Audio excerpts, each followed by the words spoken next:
Esto es lo importante, muy bien.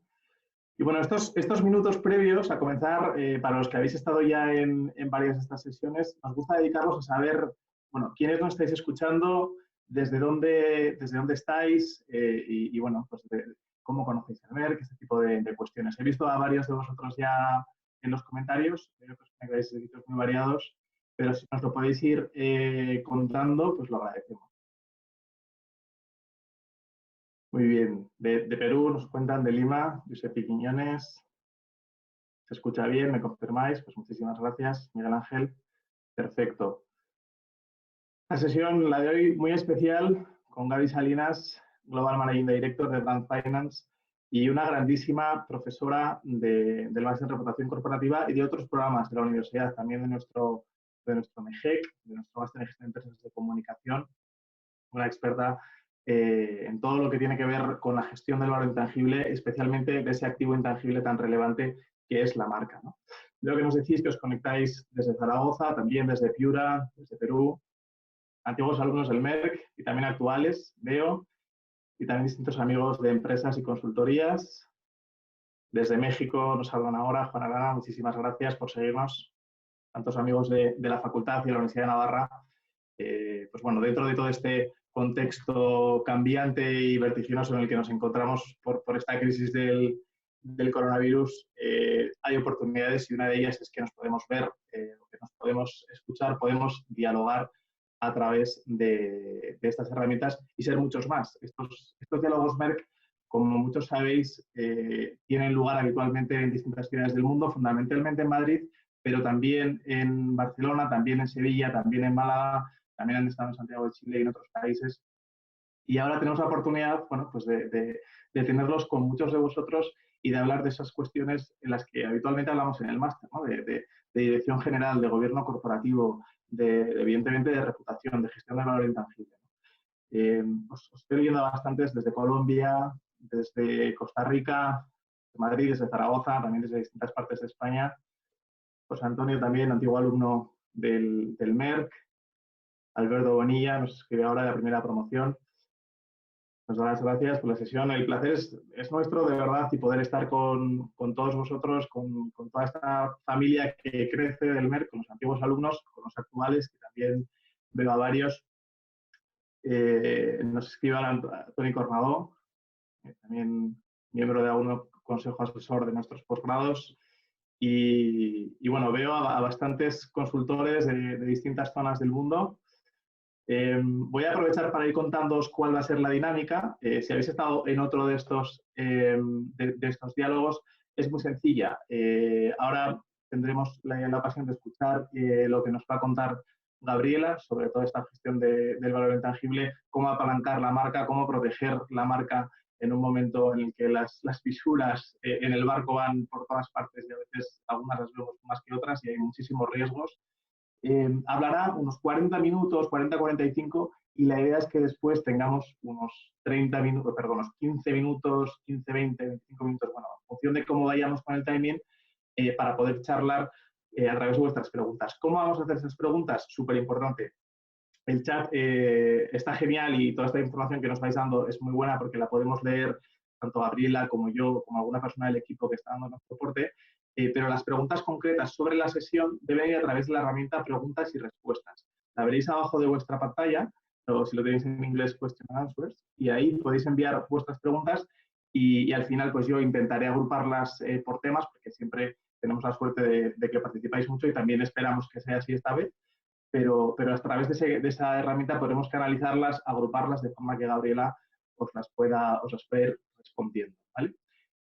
También queríamos contaros que os enviaremos el vídeo de esta sesión, lo cual es muy probable que suceda en el día de mañana. Y bueno, todo esto en cuanto al funcionamiento de la herramienta.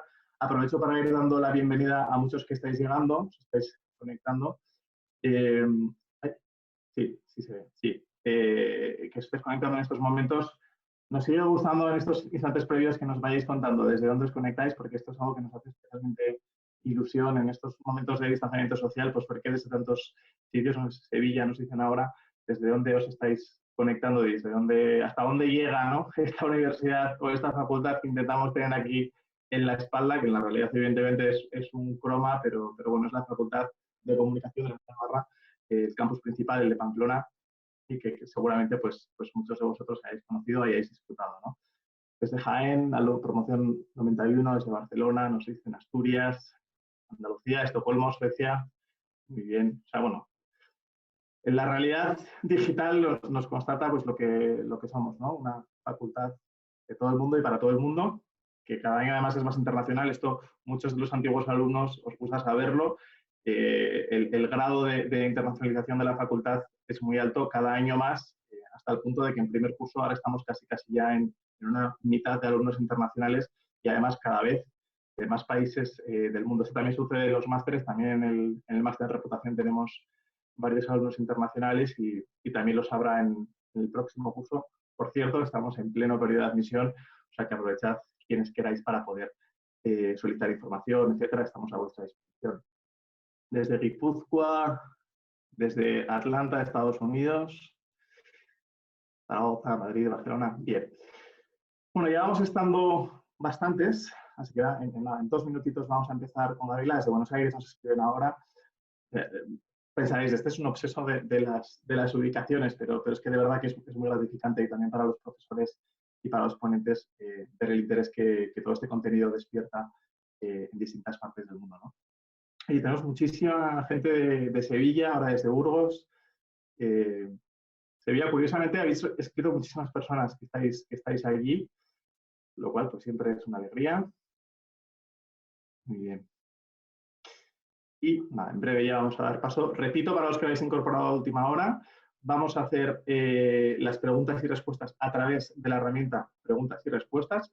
Seré yo quien las agrupe por temas y se las hagamos a la ponente al finalizar la sesión, que será en unos 45 minutos.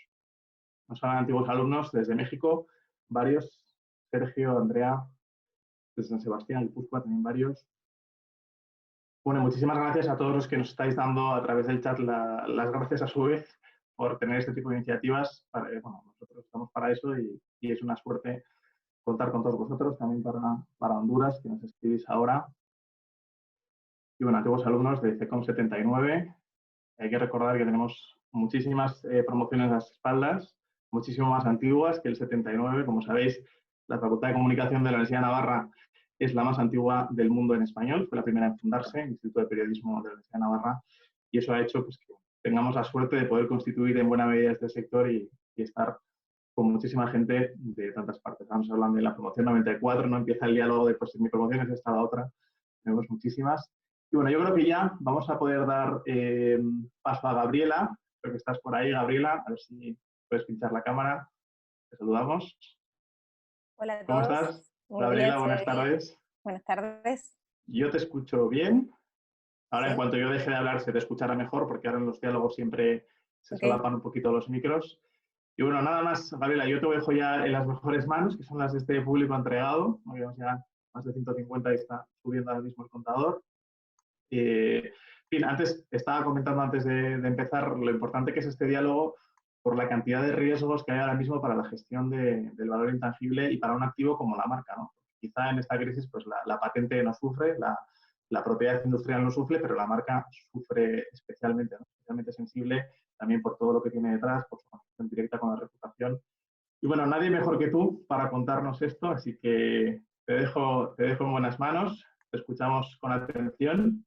Y aquí seguimos. Muchas gracias. Muy bien, muchas gracias, Jorge, por la presentación. Gracias a la Universidad de Navarra y al Máster Ejecutivo en Reputación Corporativa por la invitación. Para mí es un placer estar aquí, formar parte de la casa como faculty y aprender de tantos buenos y queridos alumnos que he tenido a lo largo de los años en esa casa, en distintos programas. Así que un placer estar acá. Y bueno, de lo que vamos a hablar fundamentalmente es desde que explotara esta crisis sanitaria, que ahora está derivando en una crisis económica, social, hay dos preguntas que suelen hacernos los clientes y que se hacen la mayoría de los CMOs y gestores de la reputación, que es qué debemos y qué no debemos hacer ahora y qué pasará cuando pase todo esto. Y para tratar de responder esas preguntas, vamos a revisar primero cómo está impactando esta crisis a consumidores y a su vez a las marcas, cómo están reaccionando las marcas, cómo ha impactado esta crisis el valor de la marca en tres grupos muy definidos: aquellas marcas que han crecido, las que se han visto obligadas a cambiar, y las que han visto su actividad absolutamente congelada, como resultado de la pandemia, y las distintas estrategias de mitigación de riesgos que están aplicando estas marcas. Y, por otra parte, que podemos aprender de crisis pasadas, aunque esta crisis es muy diferente, y qué es justamente lo que es diferente de esta crisis y cómo podemos gestionarlo, ¿sí? Entonces, empezando por qué está pasando, ¿no? Y qué pasará cuando pase todo esto, yo creo que la segunda pregunta es la que suele estar como más en el tapete ahora, ¿no? Y yo no sé si ustedes siguen la prensa especializada, pero yo me he cansado de leer artículos, ¿no?, que hablan de cómo va a cambiar esta crisis, tanto la forma de trabajar, como la forma de hacer marketing, la forma de relacionarnos, incluso la forma de sentir, que vamos a ser más empáticos, que vamos a ser mejores. Todas esas respuestas, yo evidentemente tengo dudas de que esto sea así, no en el corto plazo, no en los próximos 18 meses, pero sí en el largo plazo, ¿no? Pero esto es lo que dicen muchos expertos, y yo lo que creo, como dice este físico danés, Niels Bohr, que siempre lo cito, es: predecir es difícil, especialmente se trata del futuro. Lo cierto es que nadie sabe exactamente lo que va a pasar, pero si pensamos en otras crisis y en los datos que vamos recibiendo de los gobiernos, podemos pensar que hay por lo menos tres etapas bien definidas en esta crisis. La primera es la que estamos viviendo ahora, el confinamiento y la pandemia. La segunda tiene que ver con la desescalada y la gran recesión que está empezando y que va a ser muy profunda en el medio plazo, que probablemente dure unos 18 meses. Y la pospandemia o la vuelta a la normalidad, que podría ser la vieja normalidad o la nueva normalidad, dependiendo de qué grupo de pensadores estemos, ¿no? Entonces, en estos tres horizontes temporales es en los que tienen que pensar las marcas a la hora de gestionar. Entonces, en el corto plazo, ¿qué es lo que está pasando y qué es lo que pasó desde marzo, ¿no? Bueno, pues hubo, desde que se decretó el confinamiento, muchísimas conductas de pánico, de acaparamiento, ¿no? Me acuerdo de fotos que subía la gente a Twitter los primeros días, donde no había absolutamente nada en Mercadona, salvo brócoli, estanterías como estas, donde hubo una especie de tres etapas de fiebre, ¿no? La primera, la fiebre por el papel higiénico; una segunda, que fue la fiebre por la levadura y la harina; y la tercera, que nos está atacando ahora a muchas chicas, que es la fiebre por la tintura, ¿no? O sea que va por etapas el acaparamiento de productos, ¿no? Pero es cierto que también en esta situación, además de estas conductas socialmente indeseables, se ha incrementado toda esta actividad online, ¿no? Compramos más online, nos entretenemos más online, y también trabajamos online. Yo tengo muchísima experiencia en trabajar desde casa, en trabajar en remoto, pero es verdad que hay un montón de rookies, de novatos que han venido a trabajar en remoto, en donde se ha complicado un poco, ¿no?, el tema, porque trabajamos de domingo a domingo prácticamente. Y me dan risa estos memes, ¿no?, cuando dicen: mamá está en una reunión, mamá tiene que hacer las tareas del colegio, mamá tiene que trabajar, mamá tiene que sostener la casa, y la figura de la derecha se parece bastante a mi vida familiar muchos días, ¿no?, cuando tengo que pedirle a mis hijas muchísimas veces muchísima colaboración. Entonces, lo que estamos haciendo es un intento de trabajo online bajo muchísima presión. Pero lo que es cierto es que todos estos cambios lo que han hecho es acelerar tendencias que ya estaban presentes eh, en, o sea, en los últimos 2 o 3 años, y han acelerado, entre otras cosas, la transformación digital de las empresas. Y en una segunda etapa, en la desescalada, en la recesión, lo que vamos a ver es una nueva crisis que va a golpear a una generación que ya venía golpeada, que es la de los millennials, ¿no?, donde va a haber altos índices de desempleo, va a haber una retracción del gasto de la economía global. Muchos hablan de que va a ser tan grave esta crisis como la depresión del 29. Y por otra parte, una vez que superemos esta etapa, la última etapa tendrá que ver con la pospandemia, o esa vuelta a la vieja normalidad o a la nueva normalidad. Y en esto hay dos tipos, o hay dos clústeres de pensadores, ¿no? Me imagino que muchos de ustedes habrán leído a Harari, que escribió Homo Deus, Homo Sapiens. Y Harari, lo que viene, él habla de que nos vamos a despertar en un mundo totalmente diferente, pero en realidad, si uno lee entre líneas lo que él está escribiendo, de lo que habla es de que se van a acelerar un montón de tendencias que ya estaban ahí: la adopción de la inteligencia artificial, la robotización. Y un segundo grupo de pensadores, entre los cuales están alineados muchos pensadores latinoamericanos, que en Latinoamérica tenemos muchas experiencias en crisis financieras y en otros tipos de crisis también, donde ellos dicen, mira, esto es como cuando vos estás enfermo de cáncer, o cuando tenés una enfermedad muy grave, que pensás que vas a morir y prometes hacer un montón de cambios, y muchas veces cuando te curas, te olvidas de todos esos cambios que has prometido. O sea, estamos programados los seres humanos para tratar de superar traumas, como este trauma colectivo, y el tratar de olvidar implica eso, ¿no? Volver a las viejas costumbres. Nadie sabe lo que va a pasar, pero es cierto que hay estas dos grandes corrientes de pensamiento. Si nos remitimos a lo que está pasando en China, la semana pasada reabrieron el miércoles una tienda Hermès que en el mismo día de reapertura vendió $2.700.000. Con lo cual, basados en este hecho aislado y en este dato aislado, podemos pensar que a lo mejor no van a cambiar tanto las cosas. No estoy segura de que vaya a haber una recuperación en V, especialmente en algunos países que van a estar muy golpeados, pero lo que es cierto es que probablemente en 18 meses no haya tantos cambios. Puede haber más adopción de la tecnología online, más trabajo desde casa, pero la base de las actitudes y exigencias que tienen los consumidores hacia las marcas es probable que no cambie. ¿Y qué va a pasar en estas tres etapas? En la primera es probable que muchas marcas apaguen la comunicación, no inviertan en comunicación. En una segunda etapa intenten comunicar más sobre productos, soluciones, pero todavía no llegar a los niveles anteriores a la crisis. Y en la pospandemia es probable que se vuelva a los niveles anteriores y haya un incremento significativo de la inversión en comunicación. Ahora, ¿estas actitudes están bien o están mal? Vamos a ver 2 o 3 estadísticas de crisis pasadas, que nos pueden enseñar crisis pasadas. Churchill tiene una frase que a mí me encanta, que decía, cuanto más atrás puedas mirar, más adelante vas a poder proyectar. O sea, se puede aprender mucho de, yo no creo que la historia sea circular ni que se repita, pero sí se puede aprender mucho de las experiencias pasadas, ¿no? Entonces, en la crisis pasada, ¿qué vemos? Bueno, los sectores más impactados, evidentemente, fue una crisis financiera, totalmente distinto el origen al de esta crisis, pero se vieron más afectados las aerolíneas, los bancos, el sector financiero, y no se vio afectado ni el retail, ni las cervezas, ni la comida en general, y a diferencia de esta crisis tampoco el sector del petróleo y la energía.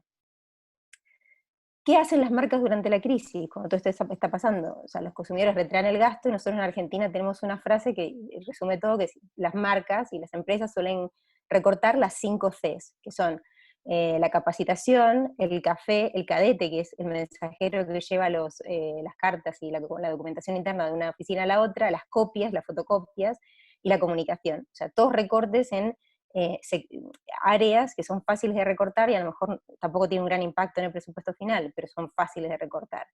Y el problema de recortar en estas áreas es que a lo mejor uno maximiza el beneficio de corto plazo, pero hiere la rentabilidad en el largo plazo, ¿no? ¿Por qué suelen recortar la inversión en marketing? Porque es fácil, porque las marcas no se consideran como un activo de largo plazo, porque se cree erróneamente que tú puedes apagar, encender la inversión en marketing sin ningún impacto en el largo plazo, y porque generalmente las métricas de desempeño que utilizan los gestores de marca para medir el desempeño de marca no están vinculados con la creación de valor. Entonces, cuando tienen que justificar ese presupuesto, no pueden hacerlo, y se recortan los presupuestos de marketing, ¿no? ¿Qué está pasando en esta crisis? Según el International Advertising Bureau, 1/4 de las marcas han recortado ya y se han silenciado en los primeros meses de la crisis por los recortes presupuestarios que han tenido, porque han tenido mucho miedo a aparecer como oportunistas y porque tienen miedo de ofender. No voy a entrar en detalle en este slide, es muy denso, pero básicamente confíen en mí que me he revisado todas, y viene un white paper de esto que vamos a publicar en el Brand Finance Institute para el 26 de abril, así que estén atentos, pero nos revisamos absolutamente todos los journals que se han escrito desde el 30 hasta ahora, todos los artículos de journals, sobre qué pasaba en épocas de recesión con la inversión en marca. Y básicamente la conclusión de todos los artículos que hemos revisado desde el 30 hasta ahora, pasando por todas las crisis, es que la evidencia académica respalda que si uno mantiene la inversión en comunicación, la inversión publicitaria entendida en un sentido muy amplio durante la recesión, incrementa la cuota de mercado durante la recesión y también la rentabilidad de largo plazo. ¿Por qué pasa esto? Porque hay una relación que en marketing está muy probada entre lo que se conoce como share of voice, o sea, todo lo que es tu cuota de inversión en marketing, en comunicación, con la cuota de mercado. lo que pasa es que si tú mantienes tu share of voice o incrementas tu share of voice durante épocas de crisis, finalmente repercute positivamente en tu cuota de mercado. Y es el momento ideal para mantener tu cuota de comunicación, porque los costes publicitarios hoy están muy bajos, y además hay un incremento, por ejemplo, en Facebook, Google, del tráfico brutal, ¿no? Y esta es la filosofía que tienen algunas marcas líderes, como por ejemplo Procter & Gamble. Ellos dicen, es hora de salir a cazar. Nosotros tenemos una filosofía y una estrategia, que es que cuando los tiempos son duros, nosotros construimos market share. Vamos a comprar market share a través de la comunicación. Entonces, los principales aprendizajes de crisis pasadas es que si uno reduce la inversión en comunicación durante momentos de crisis, solo incrementa los beneficios en el corto plazo, pero la marca sale debilitada en el largo plazo. Y si uno mantiene o eleva el share of voice, ¿no?, su cuota de comunicación, la marca sale fortalecida, se incrementan tanto los beneficios de largo plazo, aunque sufran los beneficios de corto plazo, y la cuota de mercado. Uno compra cuota de mercado haciendo esto. Entonces revisamos qué está pasando, cómo está afectando la pandemia, la conducta del consumidor y cómo están reaccionando las marcas, y qué podemos aprender de crisis pasadas. Vamos a ver cómo está impactando la pandemia el valor de las marcas, ¿no? Entonces, primero vamos a definir, para los que no sepan de lo que estamos hablando cuando hablamos de valor de marca, porque también es un término que la gente lo utiliza un poco como quiere, ¿no? Pero yo empecé mi carrera trabajando en valoración de marcas, en valoración, en finanzas, y el valor de cualquier activo y el de la marca depende de dos variables. Mis alumnos del MERC lo saben muy bien. Esas variables son rentabilidad proyectada y riesgo, ¿no? Entonces, de esas a mayor riesgo, los inversores exigen mayor rentabilidad de un activo, ¿no? ¿Y cómo hacemos para medir el riesgo? El riesgo de una marca es la inversa de su fortaleza. Si una marca es fuerte, está preparada para soportar los embates de una crisis, ya sea propia o ya sea una crisis como esta, que es sistémica, mucho mejor que una marca que es una marca débil, ¿no? Que probablemente entre en bancarrota o salga mucho más debilitada aún de la crisis. Por otro lado, la rentabilidad, que la medimos como lo que llamamos en inglés free cash flows, los flujos de caja asociados a ese negocio. ¿Y nosotros cómo medimos la fortaleza de marca? La medimos como una cadena. Cuánto está invirtiendo la marca, cuando está invirtiendo la empresa en apoyar a esa marca, cómo esto repercute en las percepciones, actitudes y conductas de distintos grupos de interés hacia la marca, y a su vez cómo esto impacta en los resultados financieros de esa marca, ¿sí? Entonces, lo que vemos, habiendo definido la marca de esta manera y teniendo en cuenta estas variables, es que la pandemia ha puesto el valor de las 500 primeras marcas del mundo en riesgo.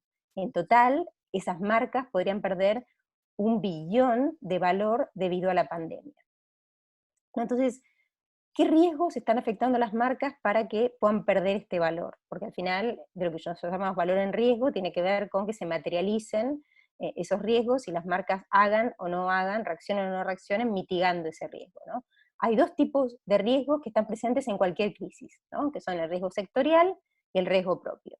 Cuando vemos qué sectores se han visto más afectados, aunque hay sectores, por ejemplo, como el de las aerolíneas, tecnología, que se ha visto muy afectado, algunos de muy alto, moda, ¿no?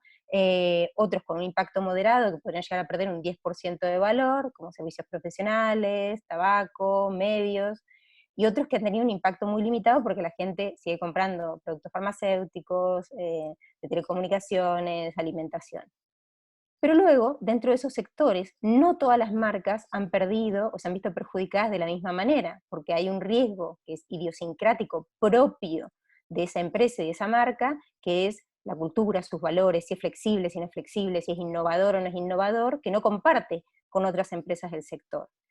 Entonces, dentro de los tres grupos que hemos visto, los de impacto moderado, alto o limitado, hay marcas que se engloban en distintos grupos de acuerdo a su riesgo propio y a la forma en que han reaccionado a esta pandemia.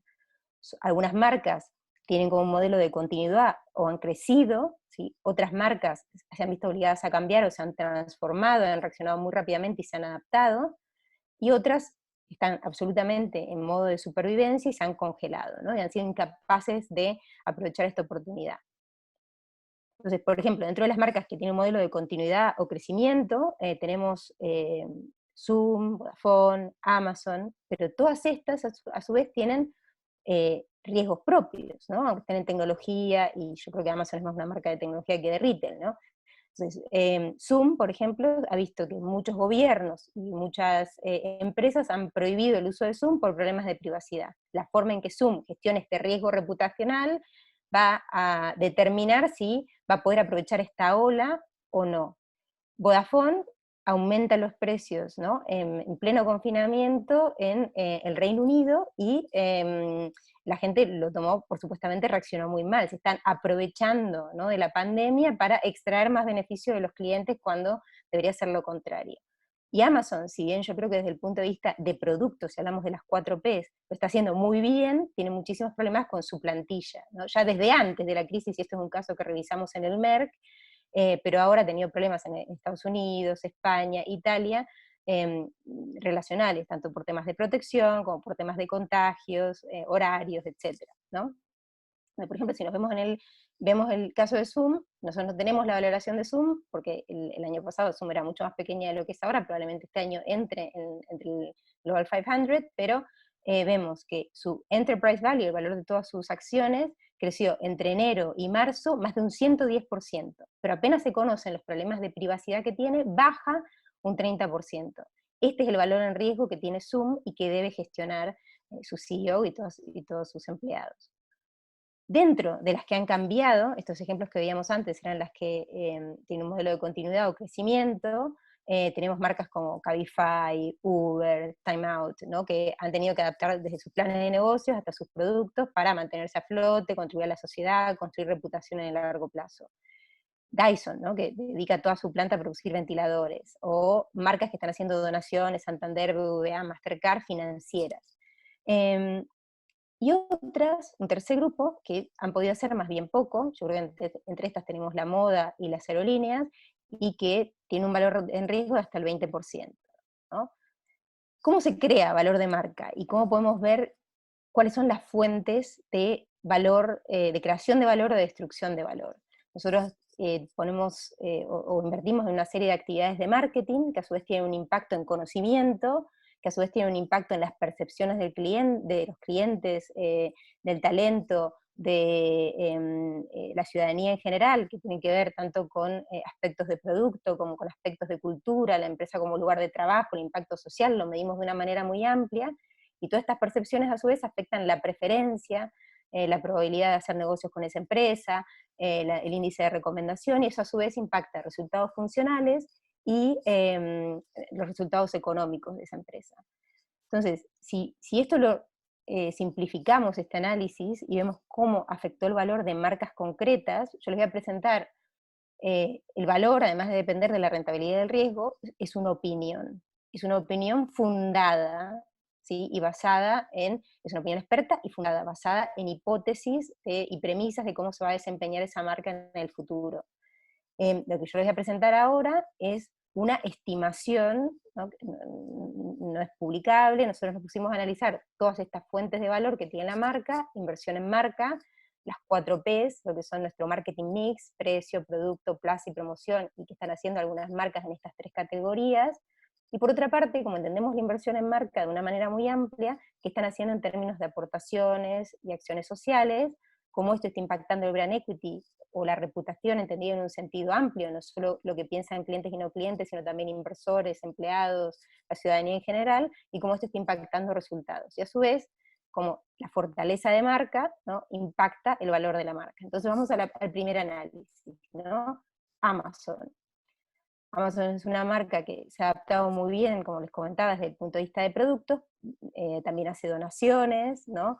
Está tratando incluso de que compremos menos, de que quien hubiera dicho, ¿no?, hace unos meses que Amazon hubiese rediseñado todo su algoritmo para alentarnos a comprar menos.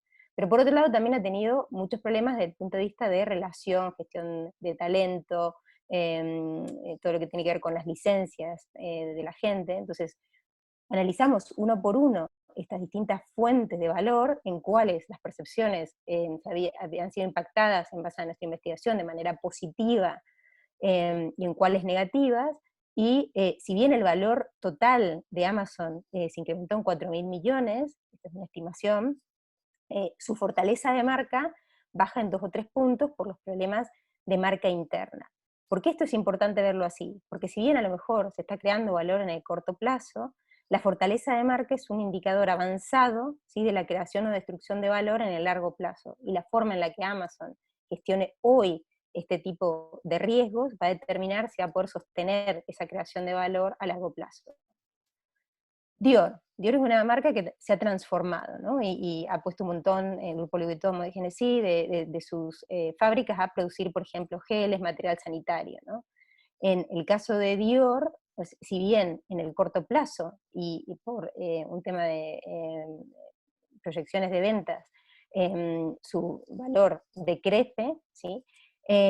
Su fortaleza de marca se ha incrementado por justamente la opinión y las percepciones de los distintos grupos de interés. Con lo cual, esa fortaleza de marca lo que va a hacer, y ese incremento en la fortaleza de marca, es que Dior salga fortalecida de esta crisis y pueda sostener la creación de valor a largo plazo. Entonces, hablamos, ¿no?, del riesgo sectorial, del riesgo propio, en los casos de Amazon, de Dior, lo que vimos de Zoom, son ejemplos de riesgos propios, cómo están reaccionando las marcas en base a su cultura, a sus valores, ante esta situación, pero esta crisis tiene algo particular, que no tienen otras crisis financieras y económicas, ¿no? O por lo menos no lo han tenido hasta ahora.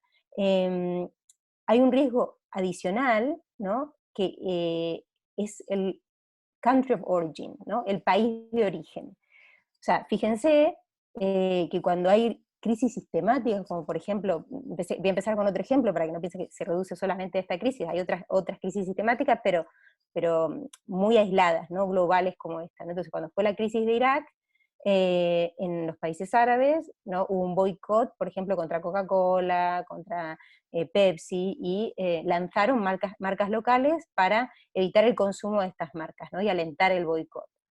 Ahora está pasando algo similar, ¿sí? Es una crisis que también es de diplomacia pública, en donde esto no representa una opinión de Brand Finance, yo simplemente estoy recogiendo lo que la prensa está publicando en estos días, ¿no? O sea, esto es un hecho, es la opinión que se está publicando en la prensa, no estoy criticando, ni tomando partido, ni a favor, ni en contra de China, ¿no? Pero Japón dice, bueno, voy a poner incentivos para que las compañías relocalicen la producción o produzcan fuera de China.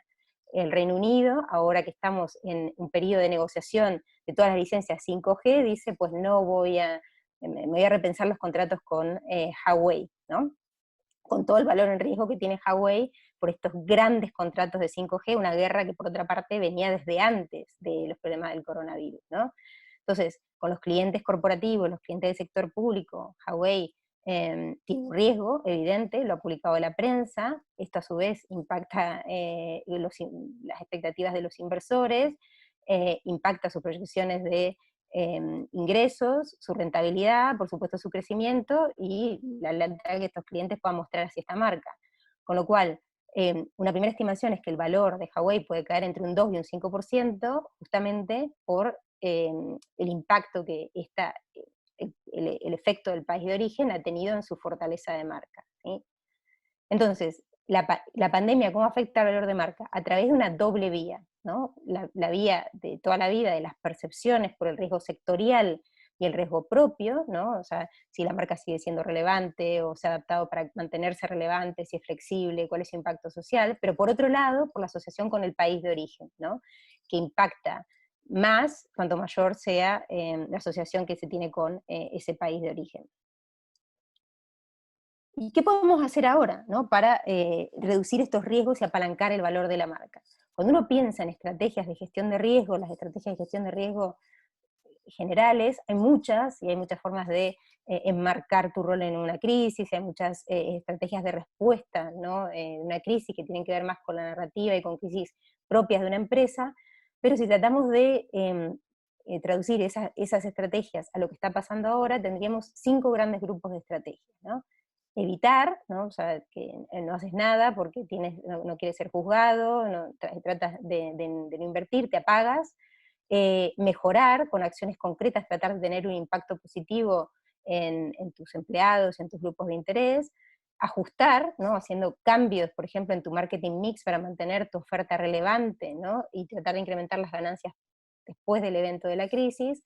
retener, que significa en cristiano asumir una pérdida, ¿no? Cuando pueda absorberse y que luego pueda compensarse con el tiempo, y una estrategia que en riesgo en realidad se llama transferir, cuando uno sobre todo puede asegurar un riesgo, pero que tiene que ver con compartir ese riesgo, ¿no? Entonces, para mí es compartir el riesgo redistribuyendo el peso del riesgo. Vamos a ver cómo están funcionando, ¿no? estas estrategias en esta crisis. Evitar tiene que ver con la típica pregunta que nos hacen los clientes, que es, ¿tengo que invertir o no tengo que invertir? Porque tengo miedo de ofender, tengo miedo de que me vean como oportunista, como desconectado, como poco empático, ¿no? Y la pregunta yo no creo que es invertir o no invertir, sino que es cómo invertir, ¿no? Entonces, tengo que ver qué tipo de comunicación, porque no toda la comunicación tiene que ser comercial, qué voy a comunicar, entender la inversión en marca de una manera muy amplia, no solamente como inversión publicitaria, y el tono, ¿no? de los mensajes. Entonces, yo no sé si ustedes han visto esta campaña, a mí me cayó muy mal apenas la vi esta campaña, que era muy al principio de la crisis, los gestores de marca, salió uno y salieron todos, que es gracioso, ¿no? Porque la función de una marca es diferenciarse, ¿no? Y salían todos a hacer exactamente lo mismo, a copiarse los unos a los otros, pero empezó McDonald's separando los elementos del logo, siguió Audi, siguió Volkswagen, bueno, también tuvo su campaña, ¿no? de Play Inside Nike. Hubo un artículo en El Cronista que decía qué empresas cambiaron sus logos para concientizar por la pandemia. A mí me da risa porque la pregunta en realidad relevante es qué empresa no cambió su logo para concientizar. Hubo un montón, Mercado Libre, Coca-Cola hizo un anuncio en Times Square con lo que eso debe haber costado, Burger King, Mau, o sea, absolutamente todo el mundo, incluso Salesforce en lo que es servicios profesionales. O sea, que las marcas se fueron infectando las unas a las otras y copiando esta iniciativa que a mí me parecía vergonzante. O sea, estamos ante un montón de marcas líderes y todo lo que tienen para contarnos a nosotros es separar los elementos del logo y hacérselos graciosos y demostrarnos cuán inteligentes son y cuán creativos son. Pues me pareció, a mí no me gustó esta campaña. Y no fue la única. O sea, la gente empezó a reaccionar poco a poco en Twitter, en social media. McDonald's terminó disculpándose. ¿Por qué? Porque se percibió como poco empático, absolutamente desconectado de la gravedad de la situación. Pues jugó a la contra, por ejemplo, Zoom, que decía, bueno, nosotros, así como estos otros están incrementando la distancia social con estas campañas de social distancing branding, nosotros estamos acortándola. ¿Por qué la gente no reaccionó tan mal con lo de Zoom? Porque yo creo que en realidad la publicidad de Zoom estaba orientada al principal beneficio que tenía, que era resolvernos la vida durante la pandemia y acercarnos virtualmente, ¿no? O sea, que al comunicar el principal beneficio para el usuario, los clientes de Zoom, yo creo que no se recibió tan mal por eso, porque era relevante, ¿no? Estaba comunicando la relevancia que tiene Zoom en estos momentos. Otra campaña que a mucha gente le gustó, mucha gente que respeto le gustó, pero a mí no me gusta, es Dove. O sea, pone a Dove como protagonista en este momento, o sea, hablando de que el coraje es bello, cuando yo, o sea, si jugándolo como Gaby Salinas, y eso no tiene que ver con una opinión de Brand Finance ni de Brand Finance Institute, para mí lo relevante es que ese dinero, no está diciendo absolutamente nada esta campaña, el coraje es bello, o sea, se hubiera destinado quizá a comprar equipos de protección personal para todos esos héroes que se la están jugando en primera línea. O sea, esta campaña no hace nada por nadie más que poner en el foco a Dove y a su mensaje. O sea, es absolutamente personalista y yo creo que desconectado con la gravedad de la situación. Un anuncio que funcionó muy bien, y yo creo que no solamente la ejecución, ¿sí? es muy buena, y si ustedes lo han visto, la música es genial, el mensaje yo creo que está muy bien logrado, pero ¿por qué funcionó? Porque Bankinter detrás de este anuncio, y además lo lanzó para apoyar en las acciones que estaban realizando, da periodos de gracia para el pago de hipotecas para sus clientes, también adelanta el desempleo, adelanta las pensiones, o sea, ha tenido un montón de acciones orientadas a mejorar la vida de los clientes y el objetivo de este anuncio era apoyar esas acciones a través de la comunicación. Entonces, la disyuntiva no es tanto si invertir o no invertir, sino es cómo invertir. O sea, hacer o decir. Y yo creo que decir y hacer todas estas campañas de social distancing branding, la de DAB, la de Volvo, la de McDonald's, realmente es un riesgo, y tú estás incrementando e impactando negativamente el riesgo con tus propias acciones.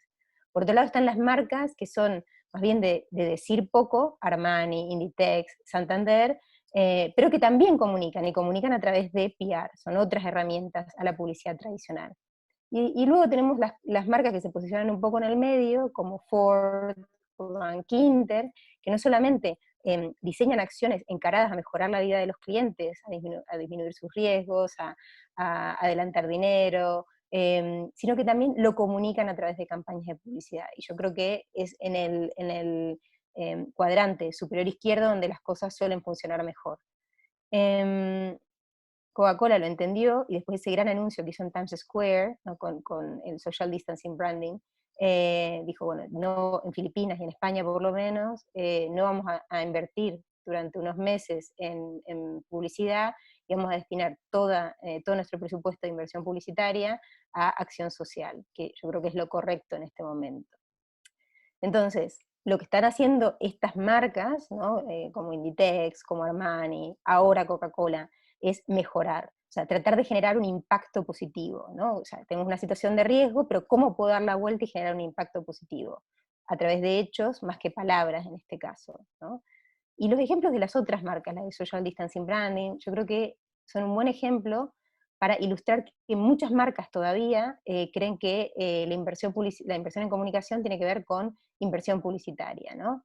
Entonces se olvidan que además, incluso en un nivel como bastante más táctico y de marketing y comercial, no solamente tenemos la P de la promoción, sino que tenemos para jugar en nuestro marketing mix precio, producto y plaza, ¿no? Entonces, a mí me encantó esta acción que un supermercado australiano tuvo, en donde por un rollo de papel higiénico te cobraban $3,50 y por 2 te cobraban 99. Esta acción no solamente lo que hace es indicar cuáles son los valores, ¿no? de este supermercado, que es no nos gustan los acaparadores, o sea, no comulgan con nosotros, sino también que si hay algún acaparador y se le ocurre comprar 4 o 5 rollos de papel higiénico, están creando muchísimo valor para la marca, ¿sí?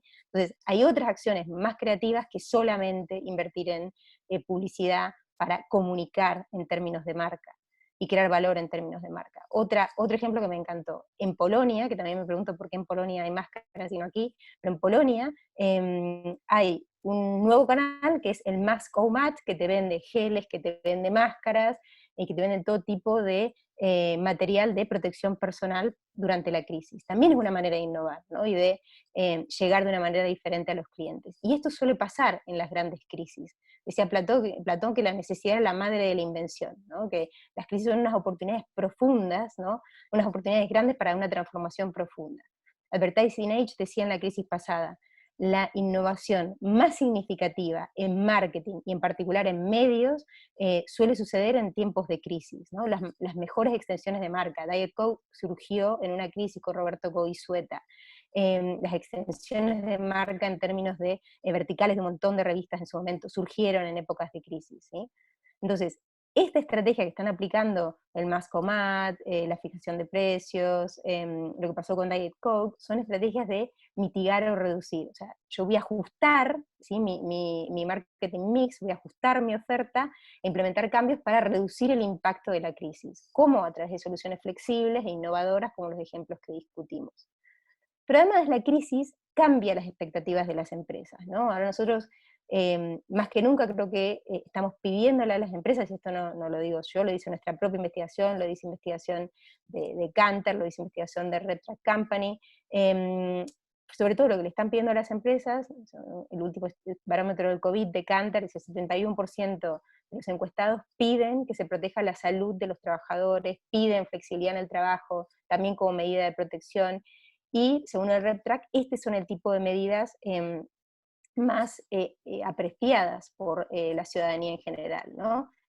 Fíjense, yo creo que hay empresas que esto lo están haciendo desde hace mucho tiempo, ¿no? Pero redoblaron su esfuerzo en la crisis, ¿no? Inditex descarta aplicar el ERTE en marzo, en abril, Chocolates Valor sube un 20%, hay muchos exalumnos en la sesión, ustedes me conocen y conocen mi pasión por el chocolate, y cuando leí esta noticia, salí como loca a comprar un montón de chocolates valor, ¿no? Porque me pareció brillante. Eso es coherencia, eso es consistencia, y eso es la estrategia de la que estábamos hablando, de gestión de riesgo, asumir o retener el riesgo, sabiendo que vas a perder en el corto plazo, pero que puedes asumir ese riesgo porque lo vas a compensar en el largo. Estás, como en las crisis pasadas, cuando la gente seguía invirtiendo para incrementar o mantener su share of voice, destruyendo valor o rentabilidad. Estás destruyendo rentabilidad en el corto plazo, pero apalancando la rentabilidad en el largo plazo, con lo cual estás apalancando el valor de tu marca en el largo plazo, ¿sí?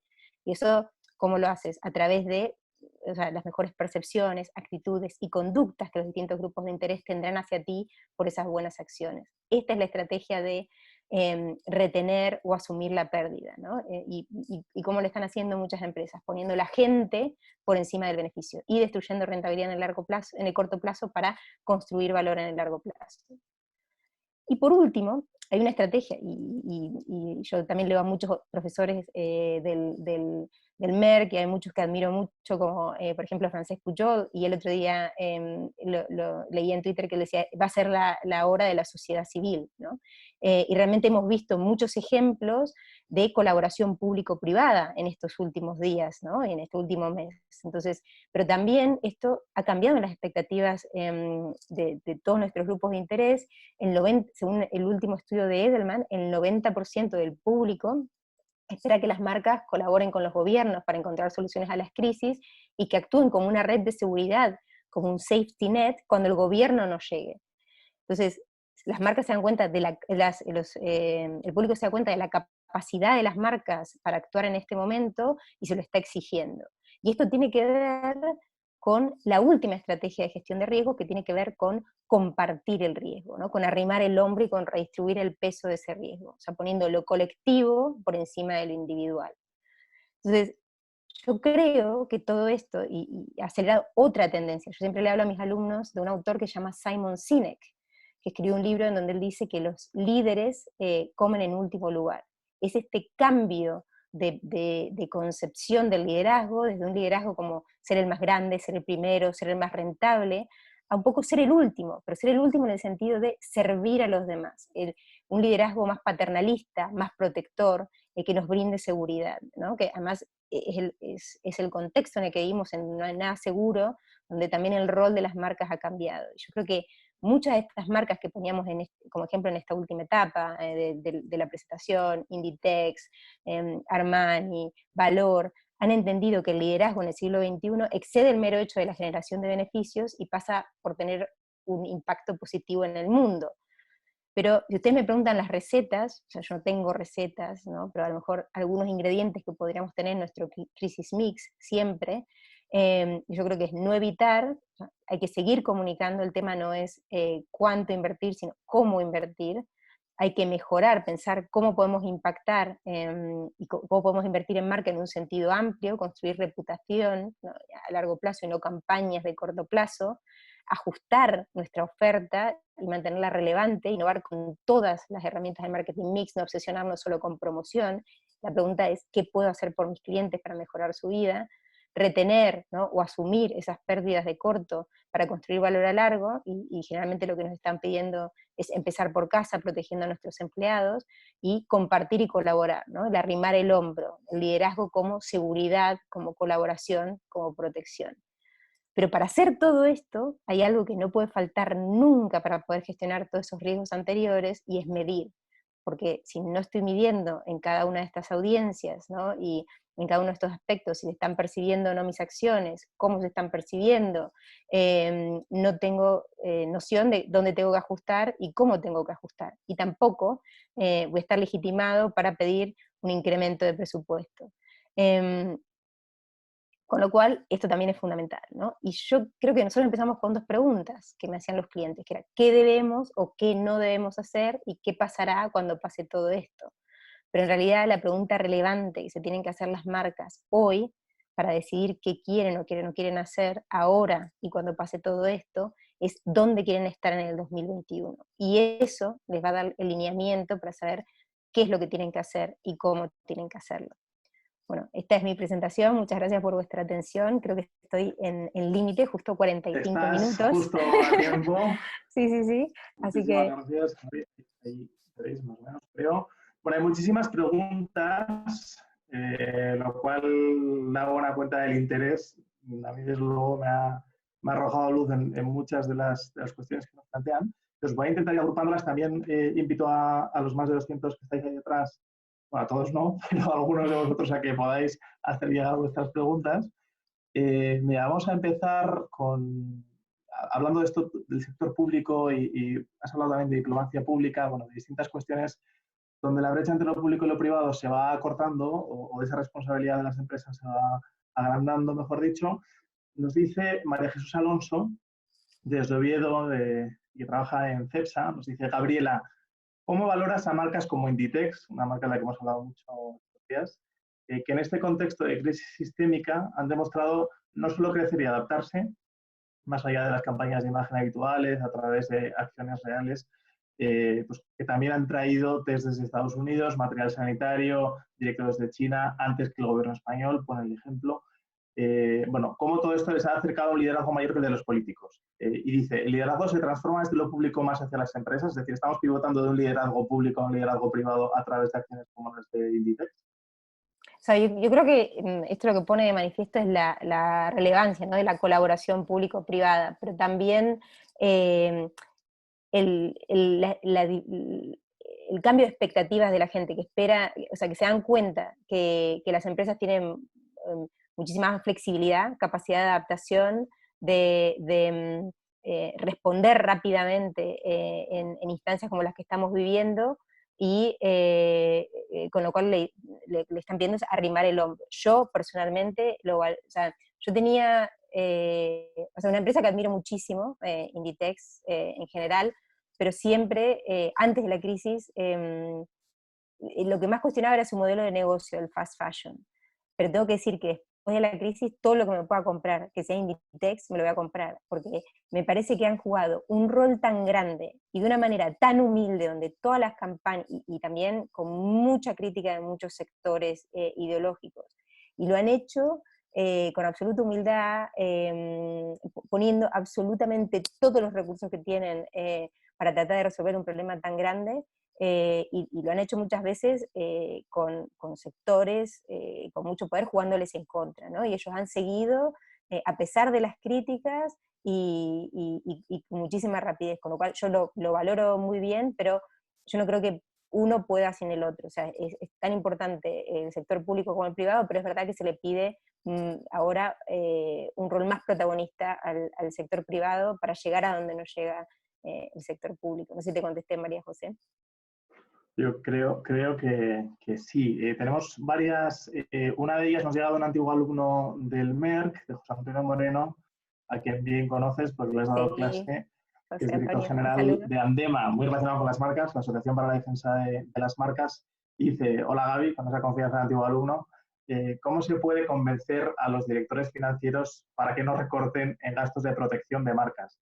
Y apunta: ¿no crees que los infractores de marcas están aprovechando el momento para colocar productos falsificados en los Sí, mercados? sí, Sobre todo en totalmente. plataformas, añade, de comercio electrónico. Y otra pregunta más, del mismo orden y ponente, pregunta José Antonio: ¿algún consejo sobre cómo deben comunicar las empresas de lujo en estos tiempos post-COVID y de crisis económica? Son dos.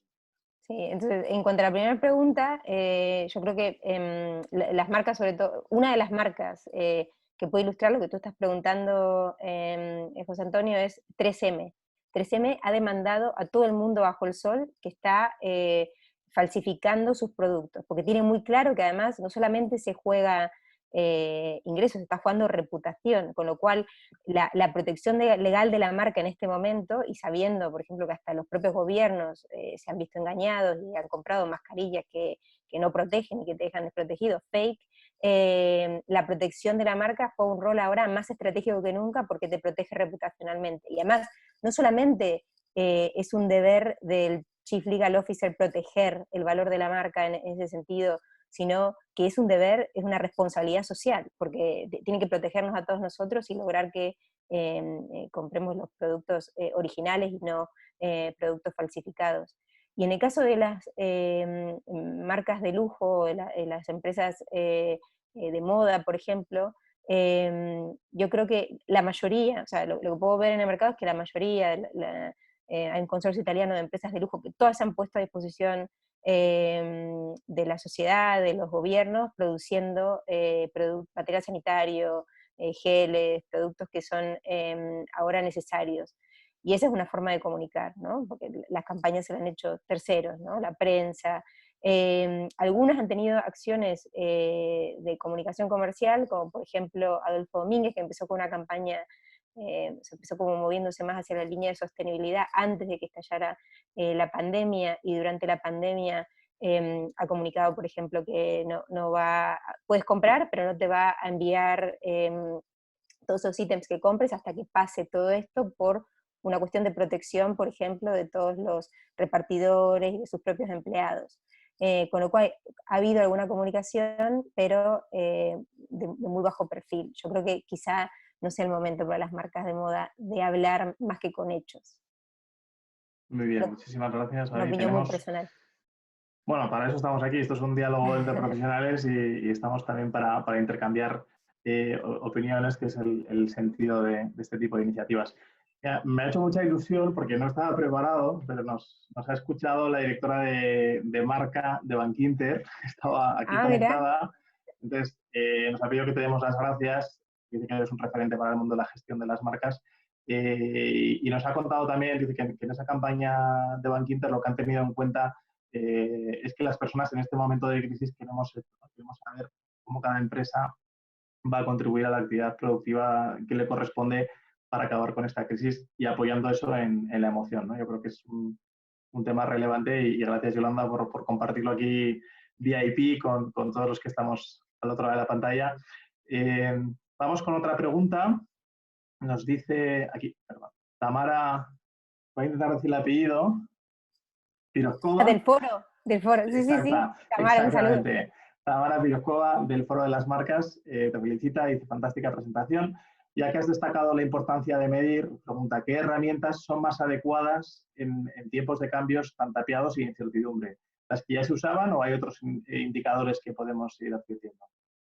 Yo creo que las que ya, o sea, las empresas que eran sofisticadas en términos de gestión de marca suelen medir, y las herramientas que utilizan tienen que ver con, de mi humilde opinión, lo que es la medición de marca en un sentido amplio, no solamente enfocando las variables de producto y servicio para clientes y no clientes, sino también entendiendo cómo son percibidas en aspectos que ahora toman más relevancia durante la crisis, como por ejemplo la innovación, la empresa como empleador o como lugar de trabajo, los resultados financieros, o sea, miden la marca entendida como reputación en un sentido amplio para muchos públicos, y teniendo en cuenta un grupo de variables más amplias que solamente producto y servicio, liderazgo, innovación, la empresa como ciudadano corporativo. Entonces, para mí son ese tipo de herramientas, y también todas las herramientas que tenemos en nuestra mano, como puede ser medición digital, todo lo que es social media listening,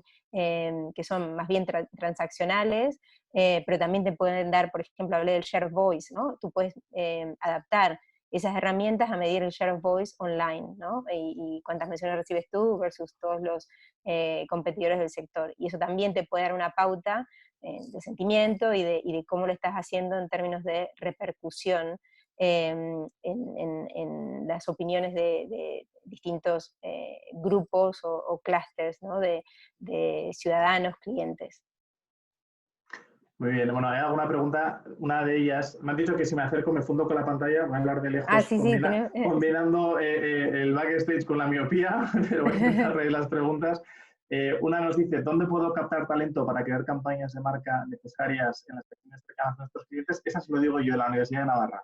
Sin duda, o sea, es la Universidad de Navarra, si es más junior, alumnos de marketing, si es ya talento senior directivo en máster en reputación, estoy seguro de que Gabriela en esto coincide.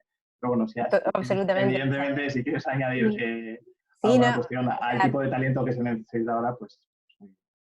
O sea, es muy difícil hablar del tipo de talento, o sea, que se necesita para crear campañas, pero en general o sea, esto es ya muy personal, ¿no? Pero en toda mi carrera, que es larga, o sea, llevo 25 años trabajando en el sector, yo al principio tomaba gente que era muy buena técnicamente, y con el tiempo empecé a tomar gente que era muy buena, o sea, muy buena persona, y que fuera capaz de trabajar en equipo, y que fuera capaz de poner el equipo y la empresa por encima de muchas ambiciones o guerras personales, ¿no? Y yo creo que en cualquier sector, y yo creo que eso también te marca la universidad, por eso coincido con Jorge que el Merck es un muy buen lugar. Cada empresa tiene su halo, ¿no? Y su espíritu y sus asociaciones. Y cada vez que he trabajado con gente de Navarra, que he reclutado mucha gente de Navarra, de muchos programas, me he encontrado con eso. O sea, la técnica se aprende, y se aprende con voluntad, ¿no? Y se aprende con actitud. Pero yo reclutaría gente que, por supuesto, que haya estudiado medios, que haya estudiado reputación corporativa, pero dentro de esos no reclutaría al mejor técnicamente, reclutaría probablemente al más empático, al más humano, al que se va a poner el equipo por encima de sus ambiciones personales. Muy bien. Siguen llegando muchísimas preguntas. Vamos a intentar seleccionar algunas. Creo que ya no me borro, no lo sé, pero bueno, pido disculpas por desaparecer. Mi cuerpo sigue aquí. Nos pregunta un alumno de la promoción actual, Ignacio Saavedra, que además es profesor universitario en alguna universidad en España. Nos dice, ante el caso, en el CEU en concreto, dice, ante el caso de Huawei, ¿crees que es, por cierto, un experto en Asia, Ignacio Saavedra, el doctor Saavedra, ¿crees que es posible que las grandes marcas chinas intenten buscar fórmulas para ser más independientes del régimen chino, para no estar tan vinculadas al Partido Comunista? Porque dice, pienso, dice Ignacio, que la tutela del partido puede ser un escudo protector en tiempos normales, pero que se ha vuelto claramente en su contra en esta situación de crisis.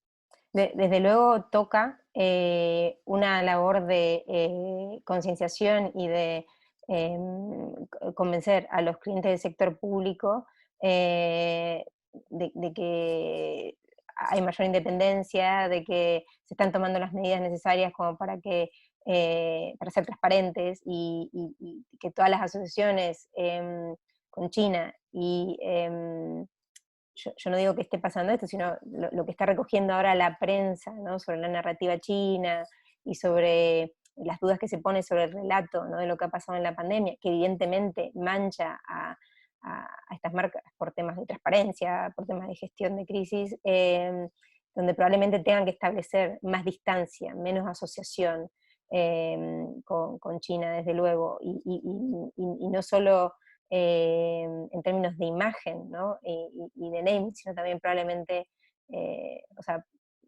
en términos transaccionales y contractuales. Bien, hay varias preguntas en torno a la marca personal o la contribución de la marca personal a la corporativa. Una de ellas, de Francisco García Cabello, nos dice, en estas crisis sanitarias, económicas, etcétera, las personas en las empresas, teletrabajando, están o estamos desarrollando a las marcas con nuestras actitudes, con el engagement, cada uno con su formación sobre el terreno, en la dedicación y la humanidad. En este contexto, cómo las marcas ayudan a reforzar, reinventar o potenciar las marcas. Y hay otra que las vamos a vincular, están bastante ligadas, que nos llega desde Puerto Rico. Nos dice José Ortiz, ¿cómo describirías el rol de los artistas como marca? Entiendo que cualquier tipo de marca personal así potente, cuando dan conciertos o en este tipo de situaciones en las que, por ejemplo, el lujo desde el que se comunica en algunas casas está siendo un riesgo reputacional, no sé si se entiende. Estamos asistiendo a varias críticas a algunas personas porque hablando desde sus casas, por ejemplo, pues su confinamiento dista mucho del de la mayoría, y cómo eso también puede afectar a su propia marca. Son dos distintas, pero en torno al valor de la marca personal y a su contribución a la corporativa. Sí, o sea, hay dos cosas, ¿no? En relación a la marca personal. Una cosa es el líder de una corporación, y hay un tándem, ¿no? El líder de la corporación construye valor para la marca, y la marca para el líder de la corporación. Pasa lo mismo con las celebrities que endosan tu producto. O sea, todas las marcas personales con las que se asocia una marca, hay un ida y vuelta, ¿no? Hay un tándem. Y pasa eso con la asociación con la marca de origen, con el país de origen, con una celebrity. Entonces, yo creo que en este momento es bastante arriesgado, o sea, en momentos en donde no hay crisis, y no es una crisis humanitaria como la que estamos viviendo, donde tanta gente la está pasando tan mal y está pasando tanto dolor. Realmente la asociación con una celebrity y además de cierto nivel adquisitivo, probablemente sea un riesgo, ¿no? Por el tipo de mensajes, porque o sea, quizá ahora no es el momento. Yo en TikTok por ahí veo estas grandes celebrities, no sé, hoy me decía mi hija, mira, Charlie D'Amelio, que es la persona más seguida en TikTok, tiene 50 millones de seguidores en TikTok, ¿no? Muchas veces los mensajes, que sí son alegres y TikTok es lo que es, pueden repercutir negativamente sobre una marca, ¿no? Porque a lo mejor no es el momento para una marca para comunicar ese tipo de mensajes, ¿no? Así como despreocupados, o que tampoco los puede controlar todo el tiempo, porque esta gente está constantemente lanzando nuevos vídeos, nuevas cosas, y entonces sí hay una correlación, pero de todos los portavoces que puedes tener, como tu CEO, o incluso la asociación que puedes tener con el país de origen, yo creo que la más arriesgada es tener ahora un endorser, un sponsor que sea una celebrity. Eso cuando me preguntaron por temas de música o de artistas o celebrities. Y la primera pregunta hablaba de la humanidad, pero no recuerdo en este momento qué era lo que Bueno, exactamente. iba un poco a cómo la marca personal en este caso contribuye a la marca corporativa y bueno, pues, cuáles son las consecuencias de eso, porque es cierto que, por ejemplo, no, yo nunca me había tocado presentar desde mi habitación nada.